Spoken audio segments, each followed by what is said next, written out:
निळावंती हे नाव ऐकताच काहींच्या मनात भीती उत्पन्न होईल, तर काहींच्या मनात उत्सुकता.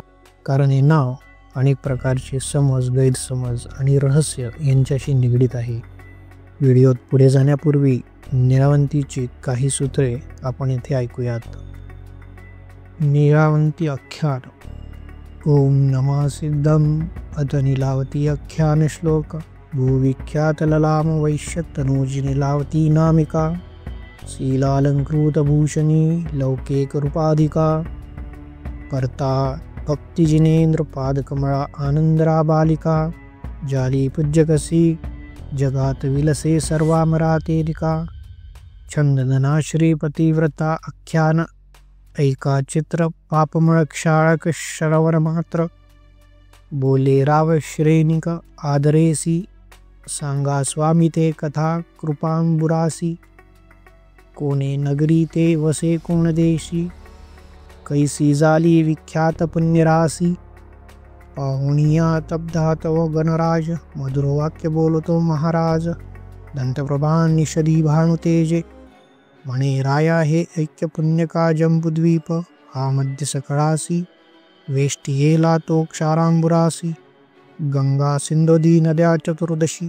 महामेरू हा मुख्य पर्वतासी. दक्षिण भागी त्याचे भरतक्षेत्र.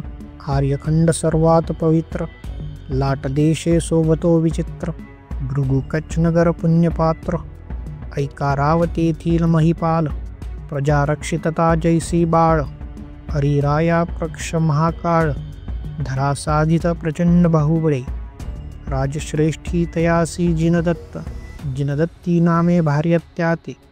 रूपरथी आगळी भुवलोकात. पतिव्रता सम्यक संगुणयुक्त. कन्या झाली तियेसी रूपरासी. जात कर्म करुणी मोहोच्छासी. तुष्टविले त्या दिन याचकासी. नीलावंती हे नाम ठेवितसी. विद्युलता पिळुनितीचा रस. निजहास्ते वेतिले विधिमूस. बाळ सूर्य कारण पुंज भासे. कामलतिका वाढे दिवसा दिवसे. पडविली संपूर्ण शास्त्रकळा. देवगुरु भक्ती प्रिय बाळा. वृत विधी विधान जाणे लीला. प्राप्त झाली यौवन वर्ष 16. अन्यवैश्य एकतेची नगरी. होता समुद्र दत्त व्यवहारी. सागरी प्रिया त्यासी सुंदरी. होती हाव भाव शुद्ध कुसरी. आपण आता जी सूत्रे ऐकली ती सध्या उपलब्ध असलेल्या निळावंती या नावाच्या ग्रंथातील आहेत. काही दिवसांपूर्वी हा ग्रंथ ॲमेझॉनवरती विक्रीस उपलब्ध होता, परंतु सध्या करंटली अनअवेलेबल असा मेसेज त्याच्यामध्ये येत आहे, म्हणजे तो सध्या उपलब्ध नाही. या ग्रंथात निळावंतीविषयी थोडक्यात पण अतिशय उपयुक्त आणि चांगली अशी माहिती दिलेली आहे. त्यामुळे उपलब्ध ही माहिती आपणापुढे आणण्याचा हा छोटा प्रयत्न केलेला आहे. व्हिडिओमध्ये सध्या 10च सूत्रांचा समावेश केलेला आहे, परंतु उपलब्ध ग्रंथामध्ये 100हून अधिक सूत्रे आहेत. तुम्हाला इतर सूत्रेही ऐकण्याची इच्छा असेल तर पुढील व्हिडिओमध्ये आपण त्याचा समावेश करूयात. या ग्रंथासंबंधी बऱ्याच लोकांच्या मनात अनेक गैरसमज आहेत आणि काही भ्रामक कल्पनाही. या ग्रंथातील ज्ञान मुक्तपणे आपल्यासमोर आणावे आणि त्याद्वारे आपल्या मनातील अनेक गैरसमजुती दूर व्हाव्यात, हा या व्हिडिओमागचा उद्देश आहे.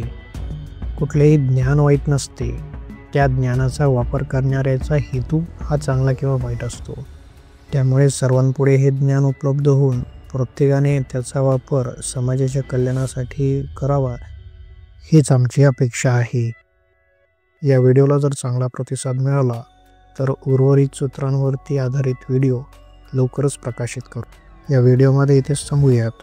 व्हिडिओ बघितल्याबद्दल धन्यवाद.